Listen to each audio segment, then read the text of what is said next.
নমস্কার বন্ধুরা, সবাইকে আমার চ্যানেলে স্বাগতম। আজ আমি খুব সহজ উপায়ে বানাবো পার্শে বাটা। রসুন আর কালো জিরা ফোড়ন দিয়ে দারুণ স্বাদের পার্শে বাটার ঝাল। খুব কম মশলায় এই রেসিপিটা এতটাই সুস্বাদু হয় যে গরম ভাতের সঙ্গে খেতে একেবারে অসাধারণ লাগে। তাহলে আর দেরি না করে চলুন দেখে নেওয়া যাক আজকের রেসিপি। ভিডিওটি ভালো লাগলে অবশ্যই লাইক, কমেন্ট আর চ্যানেলটিকে সাবস্ক্রাইব করবেন। ঠিক আছে, শুরু করি।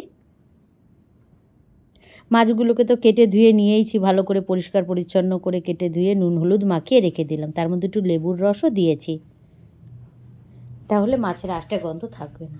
আর এটা হচ্ছে সানরাইজের সর্ষে গুঁড়ো পাউডার। আমি অ্যাডভার্টাইজ করছি না, এটা দিয়েই আমি আজকে রান্না করব। কোনো মশলা নেই, কিছু দেইনি। কালো জিরা, রসুন ফোড়ন আর এই সর্ষে গুঁড়ো পাউডারটা, আর নুন হলুদ যেমন লাগে সে তো সবাই জানে। এই রসুনগুলো থেতো করে নিয়েছি।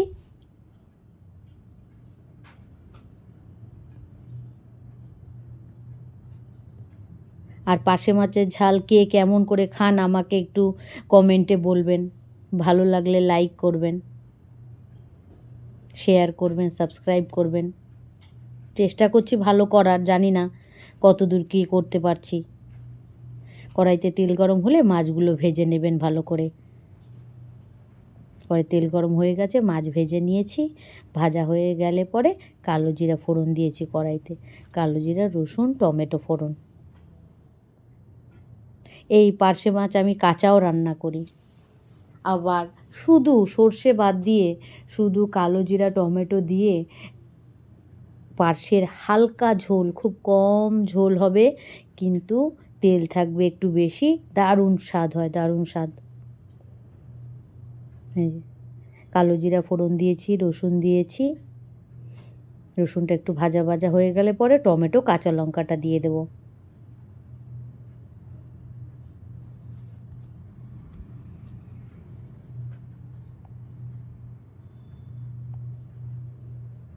টমেটোটাও দেওয়া হয়ে গেছে। এবার একটু ভাজা হোক, তারপরে আমি সর্ষের জলটা দিয়ে দেবো যে ভিজিয়ে রেখেছিলাম। আর এই সর্ষে গুঁড়োটা সব সময় ইউজ করবেন একটু উষ্ণ গরম জলে ভিজিয়ে রাখবেন। ভিজিয়ে 10-15 মিনিট পর ব্যবহার করলে পরে ওর যেটা তিতকুটে ব্যাপার আছে সেটা একদম থাকে না। অনেকেই রান্না করে বুঝেছেন হয়তো যে এই সর্ষেটার মধ্যে তিতকুটে ব্যাপার থাকে, কিন্তু একদম না। একটু উষ্ণ গরম জলে ভিজিয়ে রাখবেন, দেখবেন এক ফোঁটা তিতা থাকে না, খুব ভালো লাগে। আর মানে পেটে ব্যথা বা কোনো কিছু হয় না, খুব ভালো। আমরা ব্যবহার করে দেখেছি। এবার মশলাটা কষানো হয়ে গেছে, এইবার বাটির মধ্যেই একটুখানি ধুয়ে জল দিয়ে দিলাম, দিয়ে এটা ফুটে উঠুক, তারপরে মাছটা দিয়ে দেব।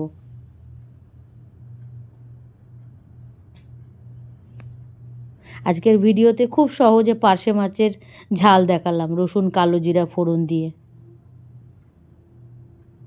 অল্প মশলায় ঘরোয়া রান্না। ভালো মানে আপনারা করে দেখবেন, ভালো হয়। মাছ হয়ে গেছে, নামাবার আগে একটু মিষ্টি দিলাম, মিষ্টি দিয়ে আবার ঢাকা দিয়ে রাখি। কিছুক্ষণ পর উল্টে নামিয়ে নেব। কালার দেখেছেন, দারুণ হয়, দারুণ, খুব ভালো লাগে পার্শে মাছের ঝাল। এই যে আজ আসি, ভালো থাকবেন, সুস্থ থাকবেন।